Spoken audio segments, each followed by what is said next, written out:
the school committee meeting virtual of Thursday, April 2nd, 2020. Would you please rise and join me in a pledge of allegiance and a moment of silence for our medical and our military troops in harm's way. And the flag is there in Dr. Kenworthy's frame, if you're looking for it. It is here. I will try to be nice and loud with my pledge so that my screen stays on here. Okay, ready? I pledge allegiance to the flag of the United States of America and to the republic which it stands, one nation, under God, indivisible, with liberty and justice for all.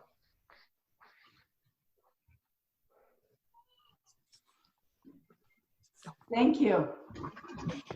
I think we may want to consider putting that on suspension because the way that we're doing that.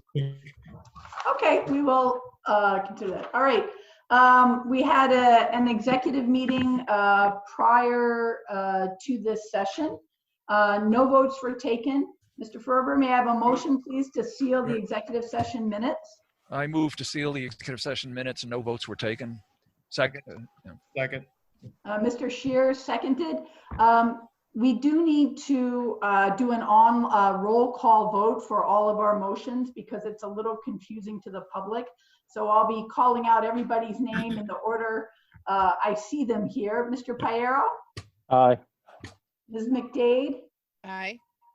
Ms. Holtman? Aye. Mr. Shears? Aye. Mr. Vadney? Aye. Mr. Ferber? Aye. Emily Copeland? Aye. Unanimous, 7-0, motion to seal the minutes passed. Please let the record reflect that all school committee members are present this evening. Like I said, we have two updates from how we handled our first online meeting. We're learning as we go here. So the number one change, which you've just witnessed, is we will do a roll call vote for everything to make that clear to people who voted and how they voted. And then the second thing is when we are on our business items, if there is after the school committee has discussed, if there is a question from the audience, you should all have a raise hand feature. Which Dr. Kenworthy and Mr. Costa are going to be able to see, so that we'll know who would like to make a comment, and we can go from there. I can hear it too. Okay. All right. So our first item on the agenda is the superintendent's update. Dr. Kenworthy. Good evening, everyone. So as I believe everyone is aware, and one of the reasons that we're having this meeting tonight was that we were waiting for the official word from Governor Raimondo earlier this week. So we did receive word that Rhode Island is extending school closures and distance learning through the month of April. So as the way I've been explaining in my communications, we're entering now kind of our third phase of where we have been since kind of the key date in all of this, although there were a lot of developments, probably since the first of the year. The key date was really March 13th. That was the date of the first order from the governor that we were going to officially close schools in Rhode Island. So from there, the first phase was the following week of March 16th through the 20th was set aside. All school districts were asked to move April break up to that week, so that became our spring break, with the understanding, though, that it was also going to be a planning week for districts to get ready for distance learning. So although it was officially our spring break for this year, as I've indicated previously, our teachers and staff members just worked extremely hard that we cannot thank them enough to get our initial distance learning plan into place for what I'm calling our second phase, and that's what we're coming up on the end of. So that would have been the last 2 weeks that we've been in, March 23rd, now through tomorrow, Friday, April 3rd. So that was the initial phase that we were asked to plan for distance learning. And we did that. We put, I think a very comprehensive plan in place for all of our schools. We've been learning as we've been going, like all districts. So with the governor's official notice this week. Now all districts, and we've been working in Portsmouth to make the changes that we need to make to get ready for this next phase, which will take us now through the end of April. So one thing that families should expect to see is additional communications coming out from each of the schools. We are going to, we're going to stick within some of the current frameworks that we've laid out, but you may see some increased time that we're asking students to engage with teachers in schools, trying to, as much as possible. We cannot replicate the instruction that would have taken place, within our classrooms and face-to-face instruction, but we're going to try to replicate as much as we can, a little more semblance of a school day. Again, not to overwhelm students too much, but just to provide a little more structure in this next phase. With that, one of the other things, and this will directly take effect tomorrow, I will be at next week's official school committee meeting that we had on the calendar, be presenting to you a revised school calendar for the current school year that will kind of factor in everything that's taken place through these phases of school closure and distance learning. So in addition to extending distance learning into this next phase, the Department of Education around has asked that all follow the same calendar, which I think makes a lot of sense for the month of April throughout this next phase. So tomorrow, Friday, April 3rd, and then Friday, April 17th. They are going to be, although they're going to be considered school days in our calendar, they are set aside as planning days for teachers. So there'll be no learning expectations for students. I think we've tried to communicate that out to the best of our ability so forth. We're ready to go with that tomorrow. Each school has its plan in place to engage with teachers a little bit, but give them as much time as possible to plan for these next upcoming weeks. We'll do that again on Friday, April 17th. The other change will be for next week. We already had Friday, April 10th off in our district, and many districts did. We're also going to extend that to Thursday, April 9th. So now the 9th and the 10th next week will not be considered school days or learning expectations for students or teachers. Again, I will kind of have all of these changes ready to present officially at next week's school committee meeting for the school committee to approve a revised calendar reflecting all of this. And I'll just kind of end with, of course, that we know there's a lot of things that we're all adjusting to here. One of the unfortunate parts of this is that we have had to cancel many events that we had planned. So certainly now that's going to continue throughout the month of April. So we have many events across all of our schools that will have to be canceled. To make sure that we're adhering to all of the rules and everything around social distancing. We have some big events coming up, obviously the end of closer to the end of the year with things related to proms and graduation. So none of those right now are scheduled for April. So I think, again, we're going to have to wait and see what this next phase brings us. So all that I will be officially announcing and making sure people are aware, as I'm sure many people are at this point, is that anything that we had scheduled for school events throughout the month of April will be canceled. And we'll just continue to make decisions on things as we move along. And again, I just cannot thank enough the hard work of our staff and the flexibility of our students and families throughout this ongoing challenge that we're all facing. Thank you. And we're having our high school representatives hopefully at the next meeting. And they are. I did confirm that today. They will be joining us. Good. And I do want the community to know, I think that everybody is really hopeful we'll be back in May for graduations and proms, but, looking to find some alternative, safe, other ways. It's not that these things have dropped off the radar, but the district has really had its handful with the remote learning right now too. So that's all you can do, really. Okay. Business items. Dr. Kenworthy, did you want to take item B before item A, or are we okay to do A before B? Well, yeah, my suggestion was to take item B. Okay, we'll do B first. Yep. Mr. Ferber, can I Aye. have a motion for business item B, please? I move I move to discuss I move for a discussion and action on coronavirus emergency contracted services. Second. First, motion by Mr. Ferber and a second by Mr. Shears. Dr. Kenworthy or Mr. Dioro, who would like to introduce this? I'll kick it off, and Mr. Dioro has had more of the direct conversations, but item B, we knew we were going to have some decision making around contracted services if school closures continued.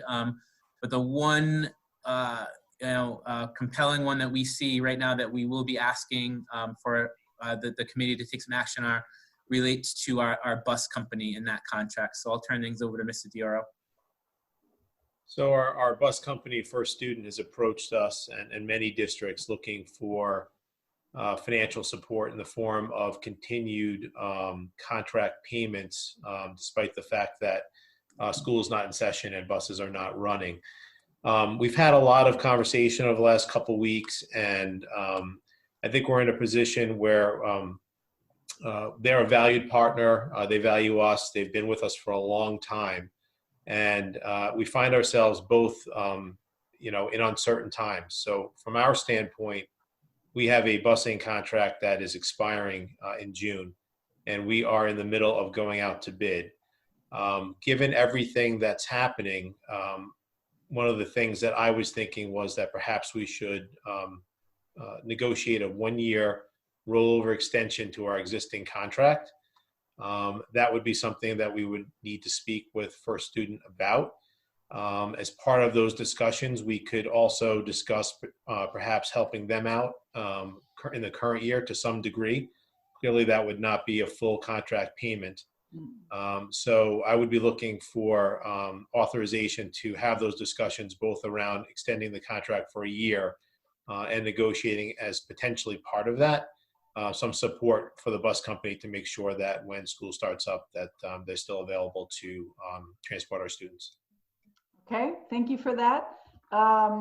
Attorney Carroll, anything you want to weigh in on this? No, I think that's what we're recommending. And I certainly agree with what Mr. Giro just said. Okay. All right, I'm not seeing any questions there. So I guess I'm looking for a motion to authorize administration to negotiate a 1-year contract extension. And as part of that, consider some additional continued support for this year. Does that make sense? That's what you need? Well, Yes. yeah, sort of, but I think the last part of your motion should be. Go ahead, make the motion. Okay, so I move that we negotiate a 1-year extension of the bus contract with the possibility of a partial payment. Okay, may I have a second for that? Second. That seconded by Mr. Shears. Further discussion on the motion. All right, so I'm going to do a roll call vote. Mr. Ferber? Aye. Ms. Holtman? Aye. Ms. McDade? Aye. Mr. Piero? Aye. Mr. Shears? Nay. Mr. Vadney? Aye. I'm sorry, I can't hear that. Aye. Aye, yes. Ms. Copeland, me, aye. Motion passes 6-1. Okay. Can I have a motion, please, for business item A? I move for discussion and action on the coronavirus emergency, COVID-19, so much easier to say, a staffing plan for continued closure. Second. Second by Mr. Shears. Dr. Kenworthy? Sure. So, I'd asked you to take item B first because that was the one that we were continuing to get just constant information changing over the last few days. And based on the decision that we made there, I think would directly affect the decision we would want to make for item A. So item A then would deal with all of our district employees. And as I laid it out for you in your backup, the way that would break out, with of course a lot of different job titles and responsibilities, we have employees who fall under NEA Portsmouth, employees who are members of Council 4, those with individual contracts like district administrators, and then we do have part-time employees who are not administrators or not part of any of the unions, who typically work a few hours a school day in various roles and just get paid typically for the school day hours that they work. Right now, through our current closure that we phase, if you will, that we are coming up on the end on, we had made the decision we were going to continue to pay all employees. We were kind of waiting to see where this next phase would take us. We have clarity on that now. We know we're going to continue to stay closed through April 30th. I'm just looking for direction from the committee on what we would continue to do with all of our employees as we enter into this next phase. I also provided for you, just so everyone is aware and in the public as well, we do have a detailed, right from the beginning of this, interim superintendent, Mrs. Zapala, Dr. Caldwell, our director of people personnel services, kind of led the efforts working with all of our principals in designing our district learning plans. As we were doing that simultaneously, we had developed a very detailed list of roles and responsibilities, expectations we would have for all employees. So every employee that we have right now who falls under any of those classifications, nobody is sitting at home doing nothing, and they all know that these expectations could be changed as we enter the next phase as well. Okay, thank you. I think Attorney Carroll? Yes, I support that recommendation, and since things are changing on an hourly basis, daily basis, I think it's in everybody's best interest that we continue to pay until April 30th, and then we turn around and we revisit it as it gets close to April 30th. So the recommendation is basically continue what we've done through the month of April and then reevaluate. Yes. Any comments, questions? No, I think as we discussed earlier in executive session, we expect guidance from the governor perhaps on this issue, but maybe also RIDE. So I'm content with paying people as we are through the rest of the month and see what comes in the meantime.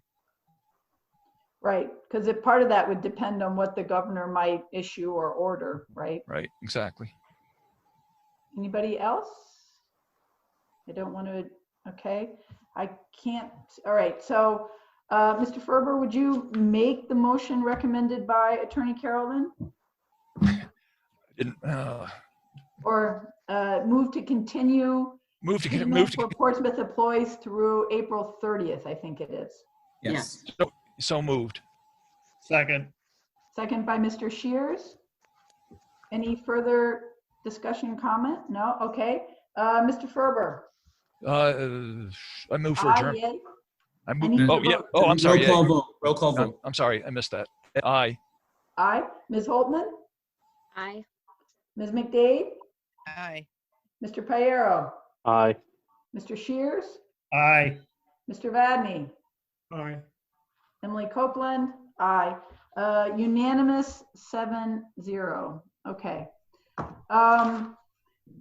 So our next regular meeting is April 7th, and we've asked the superintendent and the assistant superintendent to provide kind of a teaching and learning update, hopefully, so that we can have some examples of the things that are going on in the classroom. I know I've been seeing some very innovative posts on Facebook by the elementary principals, and be fun to hear about that. And we've also asked the high school reps to have them check in. So I'm looking forward to hearing more about how it's actually working out for education at our April 7th meeting. We will have that ready. Great, great. And then that will be our last meeting until May 5th, because normally we have a budget meeting with the town council for the second meeting in April, which I don't know if we're going to do virtually, but that's still kind of all up in the air. But anyway, April 7th will be our next meeting, virtual. The governor has extended virtual meetings through, help me out, May? When did the virtual? May 1st. Marianne, May is it 1st. that May 1st as No. well? Yes. So May 1st. Okay, so we'll be meeting virtually for a while. With that said, can I have a motion for adjournment, please? So moved. Second. Second by Mr. Shears, moved by Mr. Ferber. Mr. Ferber? Aye. Roll call I can't- vote. I always think when I make the motion, that's my eye, but okay. Aye. Okay, Ms. Holtman? Aye. Aye. Ms. McDade? Aye. Mr. Piero? Aye. Good. Mr. Shears? Aye. Mr. Vadney? Aye. And Emily Copeland? Aye. Unanimous, 7-0. Meeting's adjourned, and everybody will be exited by admin. So thank you all for coming. Thank you. Thank you. Thank you. Bye.